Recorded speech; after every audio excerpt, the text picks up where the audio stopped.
bikin banyak acara di puncak, di dalam selebriti, di luar selebriti fitness. Untuk beberapa persen kita bawa acara yang ini.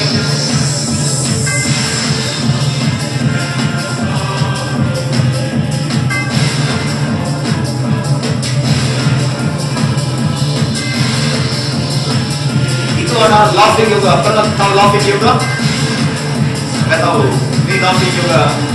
Meditation, pranayama, bandha, ini semuanya ada beberapa tools dari yoga saya pakai untuk mengajar. Nah itu dia kasih testimoni kurus langsing sekali 3 hari.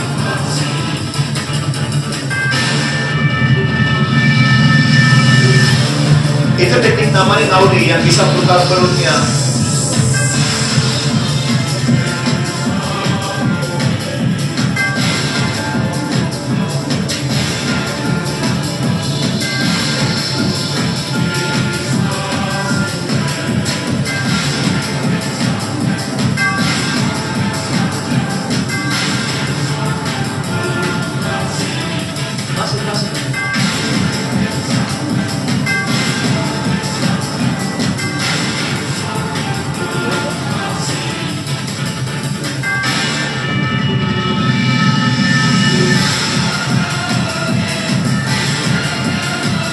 Nah itu di Celebrity Fitness, Bos JJ saya.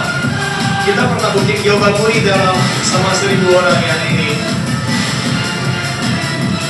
Pernah dapat award juga dari Celebrity Fitness yang ini.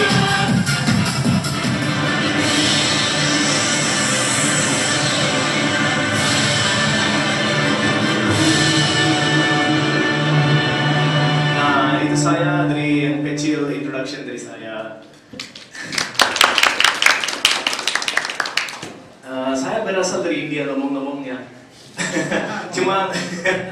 Cuman saya di sini udah 9 tahun kerja sama Celebrity Fitness. Terima kasih atas sponsor saya, Celebrity Fitness, Bos JJ. Terima kasih banget untuk hadir hari ini. Tepuk tangan dong. Ya.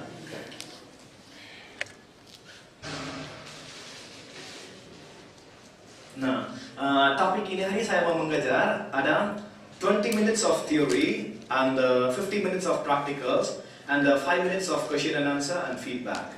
Okay, that's the structure of this session today. So the topic I'm going to deal is yoga for personal trainers. Okay, and how you can combine yoga in your regular personal training sessions for your clients. Yeah. So your what value? Let's talk Bahasa. Oh, Bahasa is fine? Yeah. Okay. Of course. I'm more worried about you. I'm worried about things. Nice. Okay, so bagaimana caranya untuk combine yoga sama dengan rutinitas yang pasal Anda mengajar sama klien Anda, ya?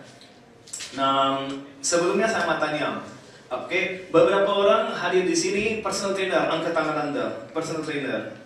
Wow, 90% personal trainer. Saya juga termasuk personal trainer loh sebenarnya. Because saya mengajar private pilates, private yoga. So saya juga tahu. Those are, sorry. The third are the traveling forms, which are the actual animal movements. The fourth we call switches and transitions.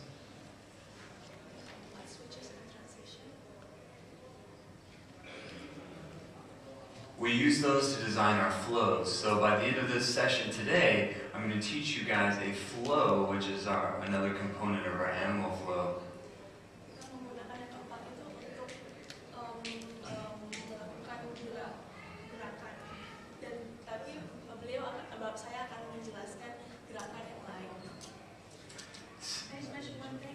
We have all of this in notes, and the conference has the notes, or if you want, I can email it to you afterwards. I'll give you all my card, so you don't have to worry about writing everything down. Thank you. You're welcome. So where we're going to start today, we're going to start with what we call wrist mobilizations, which is our first component of the animal flow, or our last one. Even if you're used to spending time on your hands, so let's say that you practice yoga or you practice some other discipline that keeps your hands on the ground, keep in mind that when we begin to travel using our hands in locomotive patterns, the stimulus or the challenge on our body completely changes. So we want to warm up your wrists and allow them to prepare for this type of challenge or this new stimulus. Ketika kita melakukan yoga, ada stimulus-stimulus yang kita lakukan. Di saat ini, saya akan menjelaskan tentang stimulus-stimulus tersebut. So if you guys can do me a favor, let's take all of your objects and move them over to the sides. Taruh barang-barang dan coba untuk menyebar ke sisi-sisi. And oxygen flow to our connective tissue in our wrists. Kita akan mulai dengan gerakan-gerakan yang berisiko untuk bisa meningkatkan tekanan darah dan oksigen. While we're doing these, I encourage you not to go fast, but think about going slow and controlled. We're literally trying to explore different ranges of our wrist extensibility. Saya menyarankan untuk jangan buru-buru, tapi pelan-pelan aja dan coba dinikmati. So let's take your hands, clasp them together. The very first thing that we'll begin with are wrist rolls or rotations. So we're just going to go in one direction first. And again, nice and slow. This is not a fast movement. If you'd like, you can move the rest of your body as well and just explore how your body is feeling today. Coba untuk dilakukan gerakan seperti ini. How does your neck feel on top of your shoulders? How are your shoulders communicating with your hips, your feet with the ground? Breathe. Don't forget to breathe.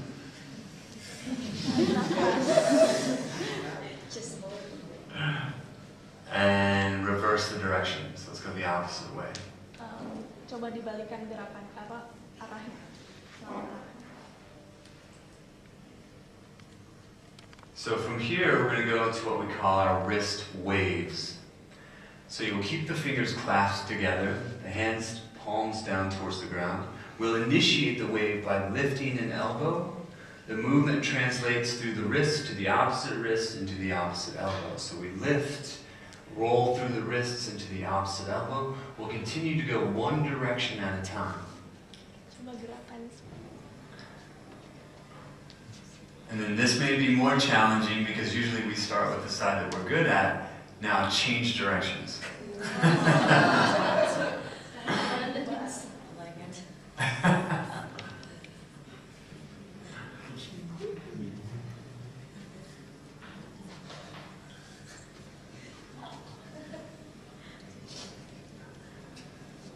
And then the third one. So we've gone through rotation, we've gone through flexion extension. Now we're going to get to Lesson number 2. To prevent runners' fitness levels from waning, ramp up the intensity with VO2 max training. So now we get into workouts that are considerably harder than threshold workouts. So threshold is one of the variables that affects distance running performance. VO2 max is what I call the major players. VO2 max is the second major player of running performance.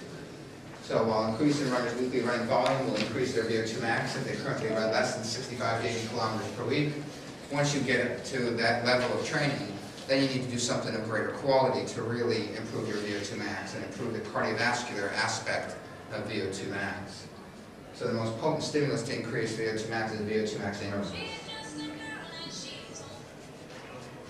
So if we look at the equation of what affects the volume of oxygen that we consume, the VO2 equals the stroke volume, which is the amount of blood being pumped out of your heart per beat, times your heart rate, the amount of times your heart beats per minute, times what's called the arteriovenous oxygen content difference. The difference in the oxygen content of arterial blood, blood going to the muscles, and venous blood, the blood coming back from the muscles to the right side of the heart.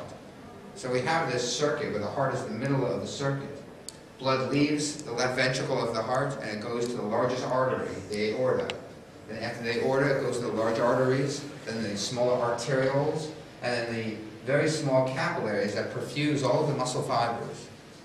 The muscle fibers will extract whatever oxygen it needs to do the job that you're being asked to do, to hold the pace that you're asking your legs to hold.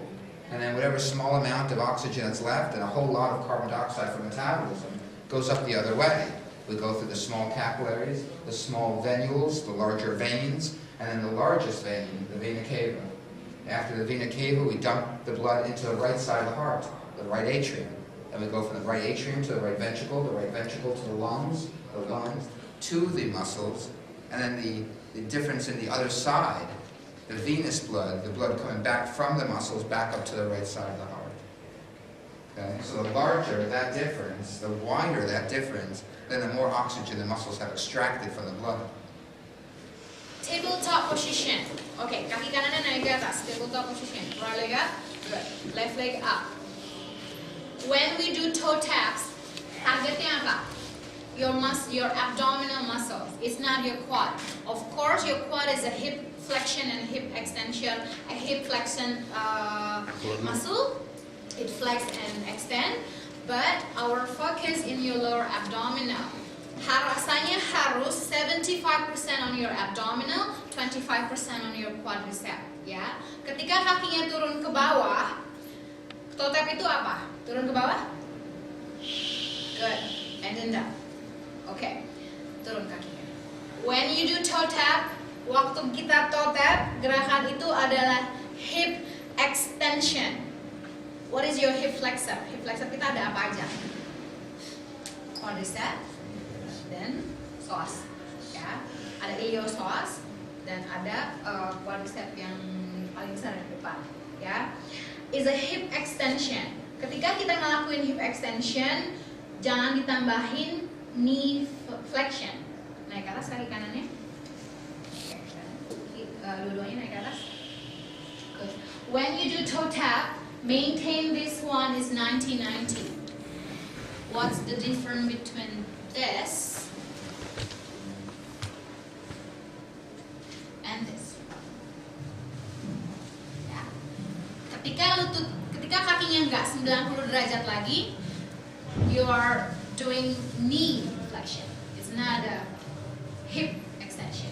Ya, naik lagi kakinya ke atas. Lihat sama ya, ambil nafas. Oke, ambil nafas dulu. Buang nafas, kunci perutnya dulu, baru kaki kanannya turun ke bawah. Kaki kanan turun ke bawah. Balik lagi. Inhale. Lepasin perutnya dulu. Then you move. You move. Yes. Lagi, kaki kanan lagi. Good. And back. Turun balik ke bawah. So you guys need to open from the hip to breathe. Ini diaktifin dulu, baru dibuka. Jadi pikirannya bukan di sini, tapi pikirannya di sini. Can we try again? Yuk, coba. Angle lututnya nggak boleh berubah ya. Yuk. Kaki kanan naik ke atas, kaki kiri naik ke atas, tangannya naik ke atas ke langit-langit. Ribcage-nya benar-benar harus connect. Ya, ambil nafas dulu. Jangan cepet-cepet, buang nafas dulu, kempesin perutnya, baru kaki kanannya turun ke bawah. Right foot down. Balik lagi naik ke atas. Kaki kiri, exhale, raise your abdominal. Good, inhale, naik lagi ke atas. Kanan lagi turun ke bawah, exhale, empty your belly. Balik lagi naik ke atas, inhale. Exhale kiri, tapping down. Yuk, 2 kali lagi, inhale, exhale. Kanan, tap down. 1 lagi, inhale, exhale kiri, tap down. Balik naik, turun balik bawah ke bawah. Release everything down. Turun tangannya, turun kakinya. Ada bedanya dari yang pertama kalian lakuin dengan yang kedua atau enggak? Can you feel the difference? Yes. Oke, balik duduk lagi. Good. Tadi di 6 principle you need to control, then breathing. Pilates is a mind-body workout.